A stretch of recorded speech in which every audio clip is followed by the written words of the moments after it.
Probably the one time I was really scared at ski tip was when Dr.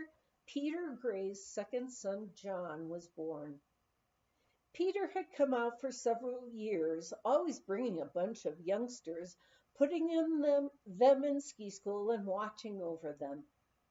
This one time, he and his wife Carly had decided to come out, even though she was expecting some 2 months hence.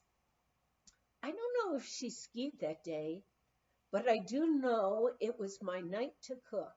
And as I was stirring the gravy, Peter came tearing out into the kitchen. Carly's time has come, he said. I was stunned. I can't help you. I don't know a thing about delivering a baby. I know that, Peter said anxiously. I'm driving her right now to Denver. What I need is a doctor's name so I can call him. With great relief, Bonnie and I looked up the phone number of an obstetrician who often came to Ski Tip. Darn, I thought, why isn't he here now? Peter and Carly made it into Denver just in time. Peter phoned that all went well. The guests with us drank a big toast to the new baby and his parents. As one guest remarked, Peter is the kindest man I know. He would probably have opened several bottles of champagne on this occasion. I pretended I didn't hear the champagne hint, but we all agreed Peter is the kindest man we know. Sometimes we saw our ski tip guests in summer.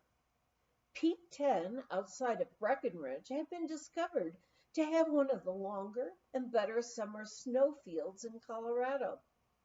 At least some of our guests had heard this.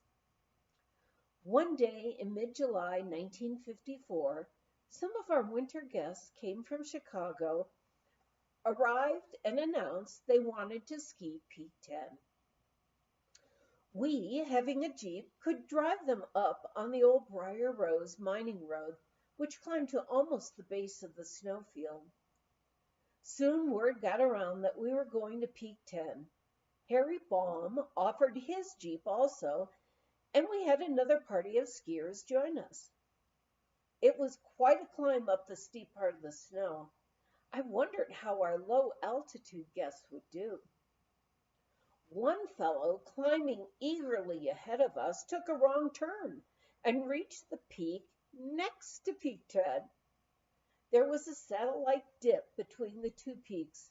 When he finally got to the top of the snow on Peak 10, he announced, I've climbed 2 mountains and I haven't come down one yet. We all traversed and climbed while carrying our skis over our shoulders, except for one, who decided he'd rather climb with his skis on. He would traverse and kick turn, and then traverse and kick turn. This worked well until he got to the steeper part where he had made a long traverse. Finally, he had to kick turn or continue into the rocks. He started the kick turn, one ski pointed west, the other east. He looked down on the roofs of Breckenridge, 4,000 feet below, with a gasp peeling back. His skis shot out in both directions, and he found himself sliding down the snow. He had bought a new pair of jeans. He made a furrow in the soft snow, leaving a blue streak of stain down the mountain for about 500 feet. With a cold rear, he said, I think I'll head back for Chicago and leave my skiing for the winter. There was one small group of guests I shall never forget, my one and only brush with the underworld. There were 5 of them, all men. One had phoned the day before to make the reservation. I glanced out of the office window as a car drove up with 5 men in it. Only one got out and came up the walk. I started to greet him, but he brushed me aside, saying, just a minute. He walked into the living room, looked around, and then peered into the dining room. I followed close at his heels as he strode into the rathskeller, stood there for a minute, looking everyone over, and then strode back out. I was still scurrying along behind him as he opened the front door and beckoned to the other four to come in. The next morning they took off for skiing, I presumed. At the end of the day, here they came. First, the one fellow came in, looking around each room before beckoning the others to come in. I went up to him and asked, "Well, where did you ski today?" "Oh, ski today?" He seemed confused by my question. "Why, at Vail, Breckenridge, and I guess Arapahoe." Wow, I thought, how do you do that? Judy, our pretty daughter-in-law, was helping out at the bar when the Italian-looking gentleman, tallest of the five, walked over and started flirtation. He began his conversation, Judy told me later, with, "Do you know what a black mausoleum is?" Judy must have looked puzzled.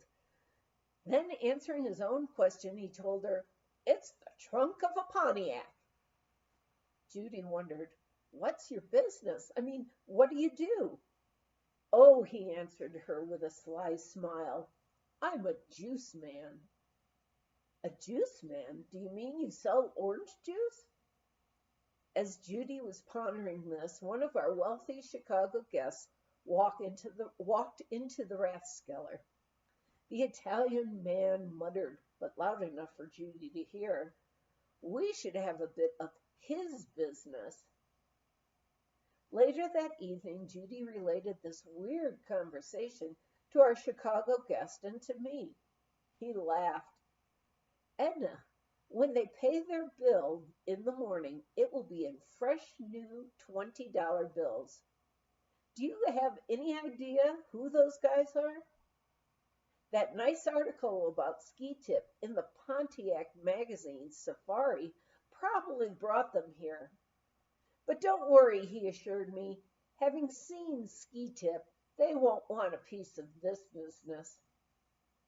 As predicted, the next morning, the fellow paid their account in crisp $20 bills. The next summer, a Chicago attorney friend of ours stopped by. Still curious about those five men, I showed him the registration book. "All the addresses are freeways," he told me. "The funny thing is, though, their names aren't wholly fictitious. One is complete, and the others have only their first names correct. I've seen them in court." When the one paying the bill asked me if we did a good business here, I told him, "I've never lived anywhere where I've been so poor and still loved it." He had a funny expression on his face, almost envious. What really puzzled me was that years later, wanting to show someone else the names of those five, I couldn't find them. The page where they had registered had been neatly cut out. Summers were for us. One summer, Max built us a sauna. It was great fun running from the sauna and jumping off the little dock into the icy waters of our lake. One evening, after a sauna, I ran through the bright moonlight to the lake. Just as I dove in, I heard a splash.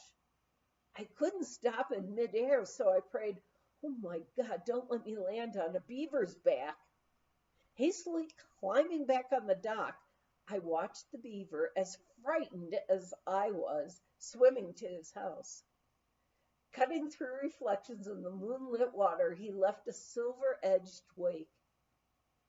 In the winter, with the lake frozen, the guests solved the problem of cooling off after a sauna. "What's wrong with the snow?" I quickly bought some bigger, larger towels. No one brought bathing gear to Ski Tip. For a while, I never realized the nightly show the sauna-taking guests were putting on for the guests watching from the living room windows. One night, hearing hilarious laughter, I went in to watch the show myself. Unaware of their audience were several fellows jumping and rolling in the snow. Their big towels were wrapped around their waists and pinned with big safety pins.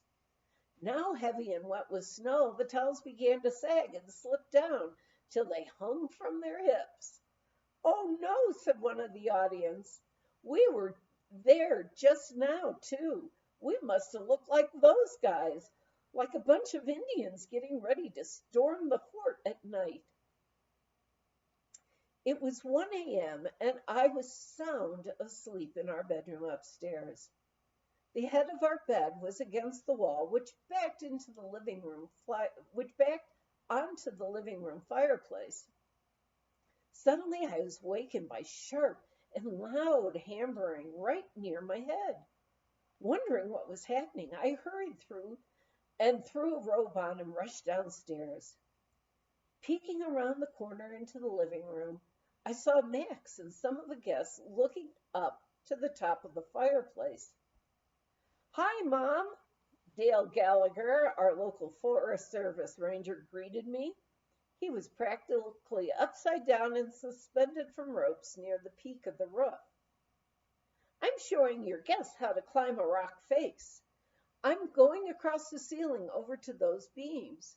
We're pretending this is an overhanging rock up here."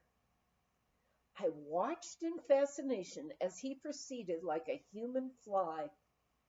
Dale, with another mountain climber, had just returned from completing a new ascent of Devil's Tower in Wyoming.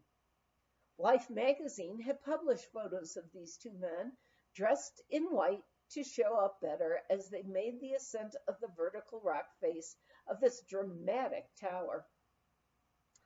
The pitons are still firmly in place in the stones of our fireplace, and across the ceiling, no one since at Ski Tip has had the courage or the expertise to attempt the climb. In going over my notes on guests, I sometimes shudder or laugh. There were so many great times and funny things happening in between the worrying times, such as the plumbing not working when we used the old two-seater privy back of the old cabin for the emergency, the well going dry, or the guests all getting sick after drinking the glue the ski patrol had brewed over an open fire they had built outside the old cabin. They had heated the brew in a brand new galvanized garbage can they had just bought. I look back and I can see myself chasing guest kids away from taking apart my antique Seth Thomas clock, or the guest I surprised in the middle of the night down in the Raskeller, shouting and swinging our double-barreled shotgun, vintage 1830. He said to me as I took it away from him, "I swear I heard a burglar down here." "Well," I informed him, "you could hit him over the head with it. That's all you could do with that gun. I doubt it's been fired since before the Civil War." The end of the spring skiing would come, and with it a wonderful day. I would march around to the front of Ski Tip and kick the front door shut. We're closed for the summer. Yet knowing that come fall and the first snowflakes, I'd be looking forward to the next ski season, with Ski Tip full of another Pandora's box of winter guests.